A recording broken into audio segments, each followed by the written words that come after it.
तक्षशिला विश्वविद्यालय की अद्भुत कहानी भाग 1। प्रारंभिक झलक। तक्षशिला का जन्म और ऐतिहासिक पृष्ठभूमि। भारत के इतिहास में शिक्षा की परंपरा हजारों वर्षों से चली आ रही है और इस परंपरा की नींव रखने वाले संस्थानों में से एक था तक्षशिला विश्वविद्यालय।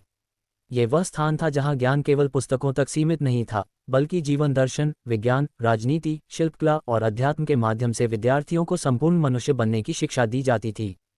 तक्षशिला का भौगोलिक और ऐतिहासिक स्थान। तक्षशिला टैक्सिला आज के पाकिस्तान के पंजाब प्रांत में स्थित है, जो प्राचीन भारत का ही एक हिस्सा था। ये स्थान सिंधु घाटी और गंधार के बीच एक प्रमुख सांस्कृतिक और व्यापारिक केंद्र था। इसकी स्थिति ऐसे चौराहे पर थी जहां से अफगानिस्तान, ईरान और भारत की दिशा में यात्रा की जा सकती थी। यही कारण था कि यह नगर एक प्रमुख ज्ञान विनिमय का केंद्र बन गया। स्थापना की पौराणिक और ऐतिहासिक मान्यता। पौराणिक ग्रंथों के अनुसार तक्षशिला की स्थापना राजा भरत के पुत्र तक्षक ने की थी। कुछ विद्वानों का मानना है कि तक्षशिला नाम भी तक्षक के नाम से ही पड़ा। इतिहासकारों के अनुसार तक्षशिला लगभग 6वीं शताब्दी ईसा पूर्व से एक प्रमुख शिक्षण केंद्र के रूप में कार्य कर रहा था, लेकिन कुछ प्रमाण इसे इससे भी अधिक प्राचीन बताते हैं। वैदिक और बौद्ध संस्कृति का संगम। तक्षशिला विश्वविद्यालय में वैदिक परंपरा और बौद्ध दर्शन का अद्भुत समन्वय देखने को मिलता है। यहाँ न केवल ब्राह्मण गुरु शिक्षा देते थे, बल्कि बाद के समय में ये बौद्ध शिक्षकों और भिक्षुओं का भी प्रमुख केंद्र बना। यहाँ हर विचारधारा को स्थान मिलता था, यह इसकी सबसे बड़ी विशेषता थी। शिक्षा केवल ज्ञान नहीं थी, वह जीवन थी। तक्षशिला में दी जाने वाली शिक्षा में जीवन के हर पहलू को शामिल किया गया था। ये स्थान केवल पढ़ाई का केंद्र नहीं था, बल्कि एक संस्कृति और दर्शन का गढ़ था। विद्यार्थी यहाँ न केवल ग्रंथों का अध्ययन करते थे, बल्कि वे जीवन के गहरे अर्थ को समझने, विचारों में गहराई लाने और समाज को दिशा देने की शिक्षा भी ग्रहण करते थे। तक्षशिला विश्वविद्यालय की अद्भुत कहानी भाग 2। शिक्षा प्रणाली, विषय और अध्ययन की अद्वितीय शैली। तक्षशिला विश्वविद्यालय केवल प्राचीन भारत का ही नहीं, बल्कि विश्व का भी एक ऐसा ज्ञान केंद्र था जो अपनी विविध शिक्षाओं, खुली सोच और बहुविषयक दृष्टिकोण के लिए जाना जाता था। इस भाग में हम गहराई से जानेंगे कि यहाँ शिक्षा कैसे दी जाती थी, कौन कौन से विषय पढ़ाए जाते थे और यह विश्वविद्यालय बाकी संस्थानों से किस प्रकार भिन्न था। शिक्षा प्रणाली का ढांचा। तक्षशिला में कोई भव्य इमारतों वाला केंद्रीय क्लासरूम जैसा स्वरूप नहीं था, जैसा कि हम आज देखते हैं। यह एक गुरुकुल प्रणाली पर आधारित था, जहां विभिन्न गुरु अपने अपने आश्रमों में विद्यार्थियों को शिक्षा देते थे। विद्यार्थियों को उस शिक्षक के पास जाना होता था जो उनकी इच्छित विधा में पारंगत हो। यहाँ कोई औपचारिक प्रवेश परीक्षा या डिग्री की प्रणाली नहीं थी, ज्ञान ही पहचान था। विद्यार्थी विभिन्न गुरुओं से जाकर सीखते थे और अंततः समाज में उनके योगदान से उनकी विद्वता को पहचाना जाता था। अध्ययन के प्रमुख विषय। तक्षशिला विश्वविद्यालय में शिक्षा केवल धार्मिक या वैदिक ग्रंथों तक सीमित नहीं थी। यहाँ अत्यंत व्यापक और विविध विषयों की शिक्षा दी जाती थी। वेद और वेदांग, चारों वेदों का अध्ययन तथा शिक्षा, व्याकरण, छंद, निरुक्त, ज्योतिष और कल्प। आयुर्वेद, शरीर विज्ञान, रोग निदान, शल्य चिकित्सा, सर्जरी, औषध निर्माण। शस्त्रविद्या और युद्ध नीति, धनुर्विद्या, तलवारबाजी, घुड़सवारी, युद्ध नीति और रणनीति।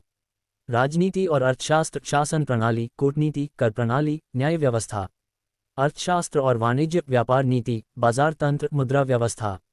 गणित और खगोलशास्त्र, अंकगणित, ज्यामिति, बीजगणित, ग्रहों की गति।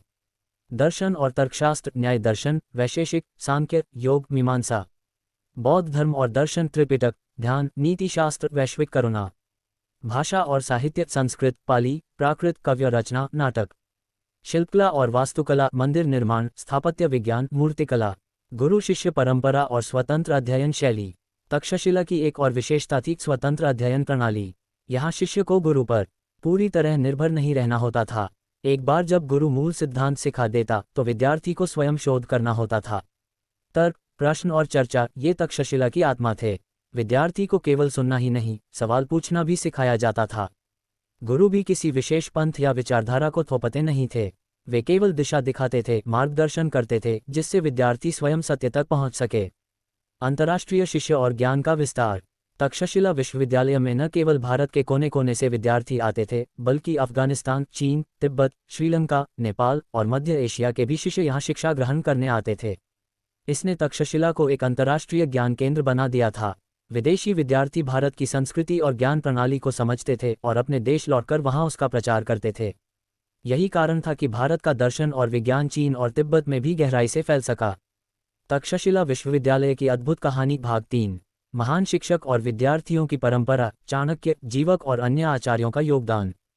तक्षशिला विश्वविद्यालय की प्रतिष्ठा केवल इसके प्राचीनता या शिक्षा प्रणाली के कारण नहीं थी, बल्कि उन महान शिक्षकों और विद्यार्थियों के कारण भी थी जिन्होंने यहाँ ज्ञान अर्जित किया या बांटा। इन विद्वानों ने न केवल भारत में बल्कि पूरे एशिया में अपनी विद्वता का प्रकाश फैलाया। इस भाग में हम ऐसे ही कुछ महान आचार्यों और शिष्यों की गाथा प्रस्तुत कर रहे हैं। चाणक्य, कौटिल्य या विष्णुगुप्त तक्षशिला का सबसे महान रणनीतिकार। चाणक्य तक्षशिला विश्वविद्यालय के संभवतः सबसे प्रसिद्ध शिक्षक और छात्र दोनों थे। वे नीतिशास्त्र, राजनीति और अर्थशास्त्र के प्रकांड विद्वान थे। चाणक्य ने तक्षशिला में ही अध्ययन किया और बाद में वहीं अध्यापन भी किया। उन्होंने अर्थशास्त्र नामक ग्रंथ की रचना की जो आज भी राजनीति और प्रशासन का आधार माना जाता है। उनकी सबसे बड़ी उपलब्धि थी मौर्य साम्राज्य की स्थापना में मार्गदर्शन देना। उन्होंने चंद्रगुप्त मौर्य को शिक्षित किया, रणनीतिक प्रशिक्षण दिया और उसे मगध साम्राज्य के खिलाफ खड़ा किया। तक्षशिला में चाणक्य ने राजनीति और कूटनीति का ऐसा प्रशिक्षण दिया जिससे भारतीय इतिहास की दिशा ही बदल गई। जीवक, प्राचीन भारत का आयुर्वेदाचार्य। जीवक कुमारभंज तक्षशिला के एक और अत्यंत प्रसिद्ध छात्र थे। वे आयुर्वेद, चिकित्सा और शल्य चिकित्सा सर्जरी के क्षेत्र में अत्यंत निपुण थे। कहा जाता है कि उन्होंने तक्षशिला में 7 वर्षों तक चिकित्सा विज्ञान का गहन अध्ययन किया। जीवक की चिकित्सा क्षमता इतनी प्रखर थी कि वे राजा बिंबिसार और भगवान बुद्ध के निजी वैद्य बने।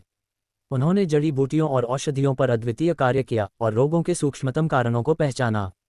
वह मस्तिष्क की सर्जरी जैसे जटिल कार्यों में भी निपुण थे जो प्राचीन काल में लगभग असंभव माने जाते थे। पाणिनि, संस्कृत व्याकरण का निर्माता।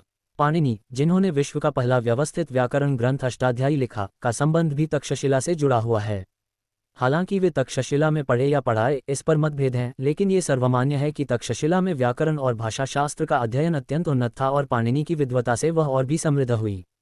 पाणिनि का कार्य इतना वैज्ञानिक और विश्लेषणात्मक था कि आज के कंप्यूटर भाषाविद भी उसे व्याकरण के एल्गोरिथमिक आधार के रूप में मान्यता देते हैं। बौद्ध आचार्य और भिक्षु। तक्षशिला में अनेक बौद्ध भिक्षु भी शिक्षा देते थे, विशेष रूप से महायान परंपरा से जुड़े शिक्षक। ये स्थान बौद्ध धर्म के प्रसार में महत्वपूर्ण भूमिका निभाता था। यहाँ से अनेक शिक्षक चीन, तिब्बत, कोरिया और जापान तक गए और वहाँ के मठों और विश्वविद्यालयों की स्थापना में योगदान दिया। अन्य महान शिष्य और आचार्य। वात्स्यायन, जिन्होंने कामसूत्र जैसा ग्रंथ लिखा, वे भी तक्षशिला की विद्या से प्रभावित थे। धन्वंतरी परंपरा के अनेक चिकित्सा विशेषज्ञ यहाँ शिक्षा ग्रहण करते थे। तार्किक और न्यायशास्त्री विद्वान, जिन्होंने तर्क और दर्शन को नई ऊंचाइयां दीं। ज्ञान का प्रभाव और उत्तराधिकार। तक्षशिला का प्रभाव केवल अपने समय तक सीमित नहीं रहा। यहाँ पढ़े हुए विद्यार्थी जब देश के विभिन्न भागों में जाकर कार्य करते थे तो तक्षशिला की विचारधारा और प्रणाली भी उनके साथ जाती थी। इस प्रकार तक्षशिला ने भारत ही नहीं, पूरे एशिया की राजनीति, चिकित्सा, भाषा और धर्म की दिशा को प्रभावित किया। तक्षशिला विश्वविद्यालय की अद्भुत कहानी भाग 4। तक्षशिला का भौतिक स्वरूप, वास्तुकला, नगर की रचना और पुरातात्विक खोजें। तक्षशिला विश्वविद्यालय का उल्लेख केवल पांडुलिपियों या बौद्ध ग्रंथों में ही नहीं मिलता, बल्कि इसके भौतिक स्वरूप के प्रमाण आज भी पुरातात्विक खुदाइयों और ऐतिहासिक विवरणों के माध्यम से सामने आए हैं। इस भाग में हम जानेंगे कि तक्षशिला नगर कैसा था, विश्वविद्यालय की भौगोलिक संरचना क्या थी और आधुनिक काल में इसके उत्खनन से क्या क्या जानकारी प्राप्त हुई। नगर तक्षशिला केवल विश्वविद्यालय नहीं, एक जीवंत सांस्कृतिक केंद्र। तक्षशिला न केवल एक शैक्षणिक केंद्र था, बल्कि एक समृद्ध, सुव्यवस्थित और बहुसांस्कृतिक नगर भी था। यहाँ शिक्षा, व्यापार, धर्म, कला और राजनीति का समुचित समन्वय देखने को मिलता था। नगर मुख्यतः 3 भागों में विभाजित था। भीर माउंट तक्षशिला की सबसे प्राचीन बस्ती मानी जाती है, जहाँ प्रारंभिक हिंदू संस्कृति के प्रमाण मिले हैं। सिरकाप, यूनानी और शक प्रभाव में निर्मित नगर, जिसमें नियमित गली कूचों और भवनों की योजना मिलती है। सिरसुख कुषाण काल की ईंटों से बनी एक संरक्षित बस्ती, जिसे बहुत व्यवस्थित ढंग से बनाया गया था। इन 3 भागों से यह स्पष्ट होता है कि तक्षशिला केवल एक विश्वविद्यालय नहीं था, बल्कि एक निरंतर विकसित होती सभ्यता का केंद्र था। विश्वविद्यालय की वास्तुकला और संरचना। तक्षशिला विश्वविद्यालय की कोई एक मुख्य इमारत नहीं थी, जैसा कि आज के विश्वविद्यालयों में होता है। इसके बजाय यह अनेक आश्रमों, पाठशालाओं, ग्रंथालयों और गुरु निवासों का एक विस्तृत नेटवर्क था।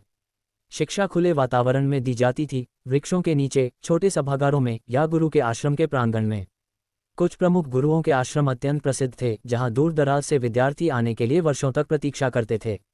ग्रंथालयों में ताड़पत्रों और भोजपत्रों पर लिखित ग्रंथ रखे जाते थे। इनकी सुरक्षा और संरक्षण के लिए विशेष कक्ष बनाए गए थे। विद्यार्थियों के लिए आवास की भी व्यवस्था होती थी, विशेषकर बाहर से आए विद्यार्थियों के लिए। पुरातात्विक खुदाइयाँ और उनकी खोजें। तक्षशिला के अवशेषों की पहली व्यवस्थित खुदाई सन 1913 से 1934 तक प्रसिद्ध पुरातत्वविद सर जॉन मार्शल के नेतृत्व में हुई थी। उनके कार्य से हमें तक्षशिला के इतिहास को समझने में अभूतपूर्व मदद मिली।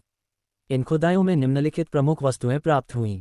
यूनानी भारतीय शैली के स्तूप और मंदिर, तांबे, लोहे और कांसे की मूर्तियां और औजार, सिक्के जो मौर्य, शक, कुषाण और गुप्त साम्राज्यों के हैं, औषधीय प्रयोगों के पात्र, शल्य उपकरण, वास्तु योजनाएं जो भवन निर्माण और स्थापत्य ज्ञान की पुष्टि करती हैं, तक्षशिला के निवासी और आगंतुकों द्वारा प्रयुक्त कई भाषाओं में शिलालेख, विशेषकर खरोष्ठी, ब्राह्मी और ग्रीक लिपि। सांस्कृतिक विविधता का केंद्र, तक्षशिला एक ऐसा नगर था जहां अनेक संस्कृतियां साथ साथ फली फूलीं। हिंदू, बौद्ध, जैन और यूनानी संस्कृति के प्रभाव एक साथ देखे जा सकते हैं। यहाँ बौद्ध विहारों के साथ साथ यूनानी शैली के मंदिर और हिंदू मंदिर भी पाए गए हैं। तक्षशिला की मूर्तिकला में गंधार शैली प्रमुखता से दिखाई देती है, जो यूनानी और भारतीय कला का मिश्रण है। शिक्षा के वातावरण की विशेषताएं, अध्ययन और चिंतन का शांत, एकाग्र वातावरण था। विद्यार्थी अल्पभाषी, संयमी, अनुशासित और जिज्ञासु होते थे। आचार्य का स्थान अत्यंत सम्मानित था। वह केवल शिक्षक नहीं, जीवन का मार्गदर्शक होता था। विद्यार्थी अध्ययन के साथ साथ शारीरिक, मानसिक और नैतिक प्रशिक्षण भी प्राप्त करते थे। तक्षशिला विश्वविद्यालय की अद्भुत कहानी भाग 5। तक्षशिला का पतन, आक्रमणों, राजनीतिक अस्थिरता और सांस्कृतिक विघटन की कहानी। तक्षशिला विश्वविद्यालय ने शताब्दियों तक ज्ञान, विज्ञान, धर्म और दर्शन का दीप जलाए रखा, लेकिन कोई भी सभ्यता, चाहे कितनी ही महान क्यों न हो, समय के चक्र से अछूती नहीं रह सकती। इस भाग में हम विस्तार से जानेंगे कि तक्षशिला जैसे महान विश्वविद्यालय का अंत कैसे हुआ, किन कारणों ने इसकी नींव को डगमगाया और किस प्रकार यह एक दिन इतिहास का विषय बनकर रह गया। प्रारंभिक राजनीतिक अस्थिरता। तक्षशिला अपने आरंभिक काल में मौर्य साम्राज्य के अंतर्गत एक समृद्ध राज्य था, लेकिन मौर्यों के पतन के बाद ये क्षेत्र लगातार विदेशी आक्रमणों और आंतरिक अस्थिरता का शिकार बनता गया। यूनानी आक्रमण, सिकंदर के आक्रमण के बाद इस क्षेत्र पर यूनानी प्रभाव बढ़ा, जिससे सामाजिक और राजनीतिक संरचना में परिवर्तन आया। शकों और कुषाणों का शासन। इन शासकों ने प्रारंभ में तक्षशिला को संरक्षण दिया, लेकिन लगातार युद्धों और सत्ता संघर्ष ने इस क्षेत्र को कमजोर बना दिया। हून आक्रमण, विनाश की अंतिम कड़ी। तक्षशिला का सबसे विनाशकारी क्षण आया 5वीं शताब्दी ईस्वी में, जब हून आक्रमणकारी हनस भारत में घुसे। हूनों के नेता मिहिरकुल को एक क्रूर और विध्वंसक शासक माना जाता है। उसने तक्षशिला पर चढ़ाई की और विश्वविद्यालय परिसर, बौद्ध विहारों, पुस्तकालयों और अनेक शिक्षण केंद्रों को नष्ट कर दिया। इन हमलों में ग्रंथालयों में लगी आग में सैकड़ों प्राचीन हस्तलिपियां जलकर राख हो गईं। गुरु और शिष्य या तो मारे गए या भागने पर मजबूर हो गए। अनेक स्तूपों, मूर्तियों और भवनों को तोड़ा गया या लूट लिया गया। हूनों का आक्रमण तक्षशिला के भौतिक विनाश का प्रमुख कारण बना, जिससे यह विश्वविद्यालय कभी उबर नहीं सका। सांस्कृतिक विघटन और संरचनात्मक क्षरण। हून आक्रमणों के बाद तक्षशिला का पुनर्निर्माण नहीं हो सका। शिक्षा की परंपरा धीरे धीरे समाप्त हो गई। इसके कुछ प्रमुख कारण। राज्य संरक्षण की समाप्ति। तक्षशिला को किसी शक्तिशाली और विद्वान राजा का संरक्षण नहीं मिल पाया, जिससे इसे पुनः संगठित किया जा सके। धार्मिक ध्रुवीकरण। बौद्ध, वैदिक और अन्य धार्मिक संप्रदायों के बीच वैचारिक मतभेद बढ़ने लगे, जिससे शिक्षा की एकता प्रभावित हुई। विद्यार्थियों और विद्वानों का पलायन। तक्षशिला में असुरक्षा के कारण शिक्षकों और छात्रों ने वहां से पलायन कर लिया। कई बौद्ध भिक्षु नालंदा और विक्रमशिला जैसे नए विश्वविद्यालयों की ओर चले गए। आर्थिक पतन। युद्धों और लूट से व्यापार ठप हो गया, जिससे नगर की अर्थव्यवस्था चरमरा गई। शिक्षा पर खर्च करने की सामर्थ्य भी समाप्त हो गई। तक्षशिला की अंतिम स्थिति। 6वीं शताब्दी तक आते आते तक्षशिला लगभग पूरी तरह वीरान हो गया था। ज्ञान का वह केंद्र, जिसने भारत ही नहीं, एशिया को भी प्रभावित किया था, अब एक उजाड़ खंडहर बन चुका था। कुछ बचे हुए बौद्ध भिक्षु आसपास के क्षेत्रों में रह गए, लेकिन उनका प्रभाव सीमित था। शताब्दियों तक ये क्षेत्र वीरान पड़ा रहा, जब तक कि 20वीं सदी में इसकी पुरातात्विक खुदाई शुरू नहीं हुई। तक्षशिला के पतन के मुख्य कारणों का सारांश। कारण विवरण। विदेशी आक्रमण, यूनानी, शक, कुषाण और विशेष रूप से हूनों द्वारा बार बार आक्रमण। राजनीतिक अस्थिरता। मौर्य शासन के बाद एक मजबूत राजनीतिक केंद्र का अभाव। सांस्कृतिक संघर्ष। धार्मिक संप्रदायों में मतभेद और ध्रुवीकरण। संरक्षण की कमी। शासन और समाज द्वारा शिक्षा को पुनर्जीवित करने का अभाव। आर्थिक दुर्बलता। युद्धों और लूट से व्यापार व उद्योग का विनाश। तक्षशिला विश्वविद्यालय की अद्भुत कहानी भाग 6। तक्षशिला की अमर विरासत। इतिहास की राख से प्रेरणा की ज्योति तक। तक्षशिला विश्वविद्यालय भले ही आज एक खंडहर के रूप में इतिहास के पन्नों में सिमट गया हो, लेकिन इसकी वैचारिक और सांस्कृतिक विरासत आज भी जीवित है। ये केवल एक शिक्षा संस्थान नहीं था, बल्कि एक ऐसा ज्ञान संस्कृति केंद्र था जिसने पूरे एशिया के बौद्धिक विकास में निर्णायक भूमिका निभाई। इस अंतिम भाग में हम जानेंगे कि तक्षशिला ने मानव सभ्यता को क्या क्या दिया, इसकी स्मृति कैसे जीवित रही और आज के भारत और विश्व के लिए इसका क्या महत्व है। तक्षशिला की बौद्धिक विरासत। तक्षशिला की सबसे बड़ी देन ये रही कि उसने ज्ञान को सीमाओं में बांधने से इनकार किया। यहाँ शिक्षा किसी जाति, धर्म या राष्ट्र तक सीमित नहीं थी। इसके दर्शन और विचारों ने सदियों तक लोगों का मार्गदर्शन किया। नीति, अर्थ और राजनीति में चाणक्य का योगदान, जो आज भी आधुनिक प्रशासन और कूटनीति में लागू होता है। चिकित्सा विज्ञान में जीवक जैसे चिकित्सकों की पद्धतियां, जिनका प्रभाव यूनानी और तिब्बती चिकित्सा पद्धतियों में भी देखा गया। व्याकरण और भाषा विज्ञान में पाणिनि का अष्टाध्यायी, जिसे आज भी विश्व की सबसे सटीक व्याकरण प्रणाली माना जाता है। तर्क, दर्शन और धर्म का ऐसा समन्वय, जो बौद्ध धर्म के प्रचार के साथ साथ भारत की आध्यात्मिक परंपरा को एक नई ऊंचाई देता है। अंतर्राष्ट्रीय प्रभाव। तक्षशिला केवल भारत तक सीमित नहीं रहा। इसके शिष्य और विचार चीन, Tibet, Mongolia, Japan, Korea, Sri Lanka और दक्षिण पूर्व एशिया तक पहुंचे। बौद्ध भिक्षुओं ने तक्षशिला की परंपराओं को विदेशी मठों में स्थापित किया। प्राचीन चीनी यात्री फाह्यान और ह्वेनसांग ने अपने यात्रा वृत्तांतों में तक्षशिला की भूरी भूरी प्रशंसा की है। भारतीय पुनर्जागरण में तक्षशिला की भूमिका। स्वतंत्रता संग्राम के समय जब भारतवासी अपने गौरवशाली अतीत की ओर लौट रहे थे, तब तक्षशिला का नाम पुनः उभरा। ये स्मरण कराया गया कि भारत कभी ज्ञान का विश्वगुरु था। नालंदा और तक्षशिला जैसे विश्वविद्यालयों की चर्चा भारत के आत्मगौरव और सांस्कृतिक उत्थान का प्रतीक बन गई। महात्मा गांधी, रवींद्रनाथ टैगोर और डॉक्टर राधाकृष्णन जैसे विद्वानों ने बार बार इन प्राचीन शिक्षा केंद्रों की शिक्षा पद्धति को आधुनिक भारत के लिए अनुकरणीय बताया। तक्षशिला आज पुरातत्व और पहचान। आज तक्षशिला पाकिस्तान के पंजाब प्रांत में स्थित है और यूनेस्को वर्ल्ड हेरिटेज साइट के रूप में सुरक्षित है। भिर माउंड, सिरकप, सिरसुख और अनेक स्तूपों के अवशेष वहां के प्राचीन वैभव की गवाही देते हैं। गंधार कला, संस्कृत ग्रंथ और धर्मचक्र जैसे प्रतीक तक्षशिला की पहचान बन चुके हैं। तक्षशिला से क्या सीखें? ज्ञान की सार्वभौमिकता। शिक्षा जाति, धर्म, भाषा से ऊपर होती है। आचार्य और शिष्य की परंपरा। शिक्षक केवल पाठ्यक्रम नहीं, जीवन दर्शन सिखाते हैं। शिक्षा का उद्देश्य केवल रोजगार नहीं, चरित्र, विवेक और संस्कृति का निर्माण। समन्वय की शक्ति। जब विविध संस्कृतियां मिलती हैं, तब महान रचनाएं जन्म लेती हैं। संरक्षण का महत्व। यदि तक्षशिला को समय पर संरक्षण मिला होता, तो शायद यह आज भी जीवित रहता। निष्कर्ष। तक्षशिला कोई ईंट पत्थरों का ढांचा भर नहीं था। ये था एक प्रेरणा का स्रोत, बुद्धि का दीप और सभ्यता का स्तंभ। ये विश्वविद्यालय भले ही भौतिक रूप से समाप्त हो गया हो, लेकिन इसका विचारात्मक प्रभाव अनंतकाल तक रहेगा। आज जब हम आधुनिक शिक्षा प्रणाली में नैतिकता, संस्कृति और समन्वय की कमी महसूस करते हैं, तब तक्षशिला की स्मृति हमें पुनः भारतीय शिक्षा की जड़ों की ओर लौटने का आह्वान देती है।